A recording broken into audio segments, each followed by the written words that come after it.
ভেজাল। হিন্দাকে বলছে, বল আমার বন্ধুর সঙ্গে তোর কিসের সম্পর্ক? হিন্দা বলছে, আমি জানি না কে এসেছে কে গেছে, এটা আমার জানা নাই। বলছে না, তুই জানবি না, এটা হতে পারে না। তোদের দুজনকে আমি একটা ঘরে দেখেছি, এর ভিতরে খারাপ জিনিসটাও হয়ে গেল, যে আমার বউটার বউ নাই, আমার বন্ধুর সঙ্গে নষ্ট হয়ে গেছে। তাই সেবার বলতে লাগলো কি, আমি তোকে নিব না, আমার বিছানায় নিব না, স্ত্রীর মর্যাদা দিব না, আমি এখনই তোকে তালাক দিয়ে দিব, তুই আমার বাড়ি থেকে চলে যা, আমার ভিটা ছেড়ে চলে যা, তোর মতো নোংরা মেয়েকে আমি নিব না। আর মেয়েটি বড় সতী, সজর নয়নে কাঁদছে, জীবনে তো পর পুরুষের সঙ্গে কথা বলিনি, আবার আমার জীবনী ঘটনাটা ঘটে গেল। এবার হাতে পায়ে ধরে, স্বামী আমার, আমাকে মাফ করেন, আমি কসম দিয়ে বলছি, লাত মানা উজ্জা বহুলের কসম দিয়ে বলছি। তখন দেব দেবীর কসম করছে, মূর্তির কসম করছে, আমি কোনদিন নোংরা কাজে ছিলাম না। তোমার যে বন্ধু এসেছে আর তোমার বন্ধু গেছে, এ ব্যাপারে আমার কিছুই জানা নাই। অশান্তি শুরু হয়ে গেল। দাম্পত্য জীবনের অশান্তি সব থেকে বড় অশান্তি। এই অশান্তি যখন শুরু হলো, তখন চারিদিকে বন্ধু বান্ধব আর বোঝায়, দাদা নানা বোঝায়, খ্যাপা মেয়েটা ভালো, রাগ অমন করেছেন না, হবে না। ও 2-4 মাস পেরিয়ে গেল, ওকে বুঝিয়ে কেউ পাচ্ছে না, ওকে আমি নিব না, ও খারাপ, চলে যাক, দিকে যাবে। শেষ মেশ মুরব্বী এসে বলছে, একটা কাজ কর, ওরা তো তখন মুসলিম কাফের, একটা কাজ কর, একটা কাহেনের কাছে যা, জাদু কর, হাত চালায়, ওই কাহেনের কাছে যা, মক্কা থেকে বের হয়ে চলে যাবি দিকে, এই এতটা রাস্তা যাওয়ার পর ঠিক এরকম ঘুরে একটা মোটামুটি পাহাড়ের ধারে একটা বস্তি আছে, ওখানে জাদু করাতে চলে গেল দুজনে স্বামী স্ত্রীকে। যে বলে, শোন, জাদুকর যদি হাত চালিয়ে ঠিক দেখে আর যদি বলে দেয় যে তোর স্ত্রীটা ভালো, তোকে কিন্তু বউ নিতে হবে, ওই তুমি বললে নিয়ে দিব। এবার সমস্যার সমাধান হয়ে গেল। চলে গেল জাদুকরের কাছে। জাদুকর জিজ্ঞেস করছে, কি ব্যাপার, তোমাদের কি হয়েছে, কোন বিষয় নিয়ে এসেছো?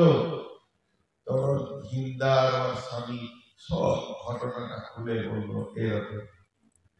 বসো বসো, যে হাত চালাতে শুরু করলো, বিল বিল বিল বিল করে ও আমরা মন্ত্র করে হাত চালায়, বেশ কিছুক্ষণ জাদু মন্ত্র চালিয়ে শেষকালে আবার রিপোর্ট দিচ্ছে। মানে রিপোর্টটা কি দিচ্ছে, হে হিন্দার স্বামী,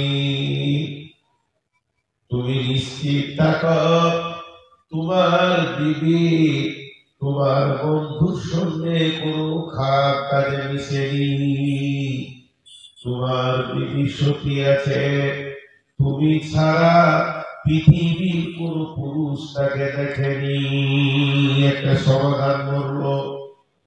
হিন্দাও হাসছে, হিন্দার স্বামীও হাসছে, তাদের ভিতরে আনন্দ শুরু হলো, দাম্পত্য জীবন আবার ফিরে পেলাম। কিন্তু জাদুকর আর একটা কথা বলে দিয়ে আরো বেশি জটিল করে দিল।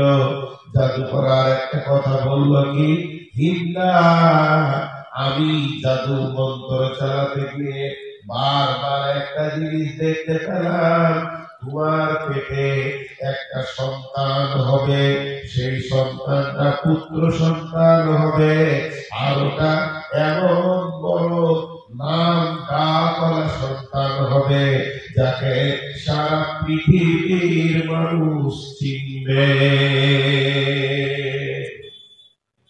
যাকে সারা পৃথিবীর মানুষ চিনবে। হিন্দার ভিতরে তাকিয়ে থেকে গেল, যে পেটের এক্সরে করতে গেছে, যে পান্ডা সাইডটা কেমন আছে দেখি, তো হাড়ের টিউমারটা দেখা গেল। এবারে হিটটা বলতে শুরু করলো, তোর ভাত খাবো না। উল্টা শুরু হলো। এতক্ষণ নদী ভাটিতে যাচ্ছিল, এবার উজান। ওর স্বামী বলছে, রাগ করলে নাকি, তোমাকে সন্দেহ করছি, তো মাফ করে দাও, তুমি আর কিছু মনে করিয়ে না। বলে, তুমি হাজার মাথা ঠুকলো, তোমার ভাত খাবো না। তুমি অন্য বউ দেখে লাভ না, আর ভাত খাবো না। এই যে জিদ ধরে নিল, আর হিন্দাকে কেউ বুঝাতে পারে। শেষকালে ওর স্বামী বলছে, তোমার এত জিদ কেন?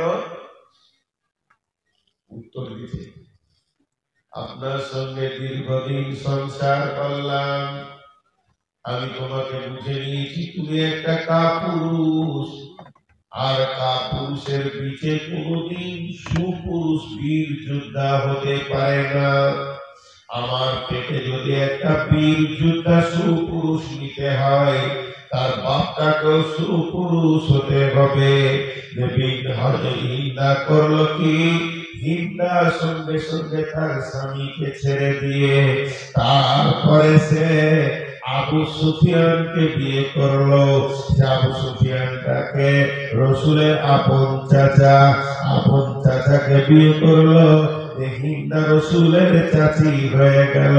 শুধু এই পর্যন্ত নয়, সে আবু সুফিয়ানের ঔরসে হিন্দার গর্ভে যে সন্তানটা জন্ম নিল, তার নাম হচ্ছে ইমাম মাবিয়া।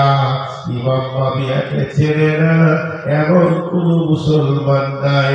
অতএব সেই হিন্দা রসুলের চাচার কলিজা চাবালো, আর একটা চাচার সঙ্গে বিয়ে হলো।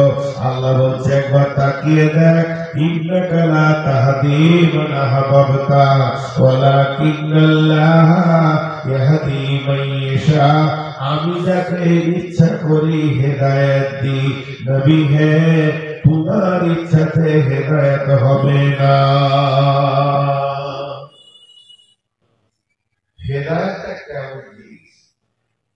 চলে, এখন আমি যে আয়াত আপনাদের সামনে পড়েছি, আল্লাহ এবার আমাদেরকে হেদায়েতের রাস্তা বলতে 10টা কথা এখানে বলছেন, একটু খেয়াল করবেন। আমার হাতের দিকে তাকান। বিসমিল্লাহির রহমানির রহিম।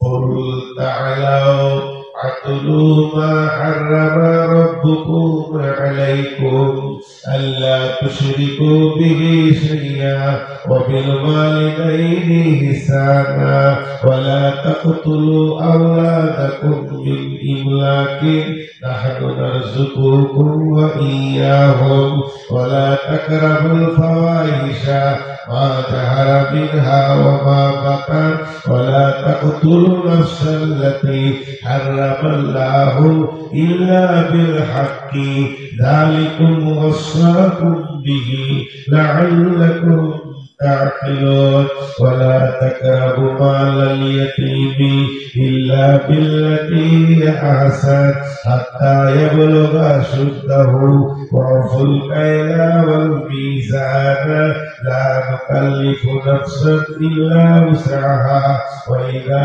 قلتم فاعدلوا ولو كان ذا قربى وبعهد الله أوفوا ذلكم وصاكم به لعلكم تذكرون।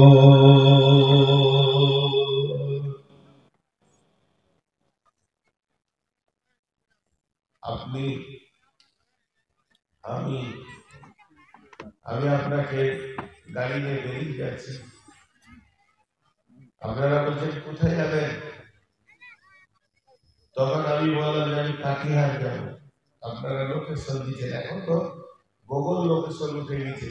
লোকেশনে কি বলছে, আপনারা যে আপনি গোবরা মোড়ে উঠবেন, তারপরে পাবেন পায়খানা মোড়, তারপরে পাবেন চাঁদপুর চণ্ডীপুর, তারপরে পাবেন আর কোথাও দিল্লি দেওয়ানগঞ্জ লাভা। যদি এই জিনিসগুলো আপনি দেখতে পান, তাহলে জানবেন আপনার রাস্তা ঠিক আছে। আর এর পরিবর্তে যদি 70 মোড় দেখতে পান, ফতেপুর দেখতে পান, আর যদি ভালুকা দেখতে পান, জানবেন আপনার রাস্তা ঠিক নাই। হেদায়েত গোলমাল হয়ে গেছে। আল্লাহ বলছে শোন, আমরা তো 3-4টা জিনিস অন্ধের মতো হাঁটি। মোবাইলটা একবার দেখে নিলাম কতটা রিচার্জ আছে না নাই, চার্জে লাগিয়ে দিলাম, চার্জ হয়ে গেল। মোবাইলটা দেখে নিলাম ব্যালেন্স আছে না নাই, ক তারিখ পর্যন্ত আছে, আবার রিচার্জ করে দিলাম, ব্যালেন্স বেড়ে গেল। কিন্তু আমার হায়াত কতটা আছে এই ব্যাপারে আমার কাছে কোনো খবর নাই। আর আমি কতটা নেকি গুনাহ করেছি এ ব্যাপারে আমার কাছে কোনো খবর নাই। আর আমি সঠিক দ্বীনের রাস্তায়, হেদায়েতের রাস্তায় আছি না হেদায়েতের রাস্তায় নাই, এ ব্যাপারে আমার কাছে কোনো খবর নাই। জি ভাই, খুব খেয়াল করবেন।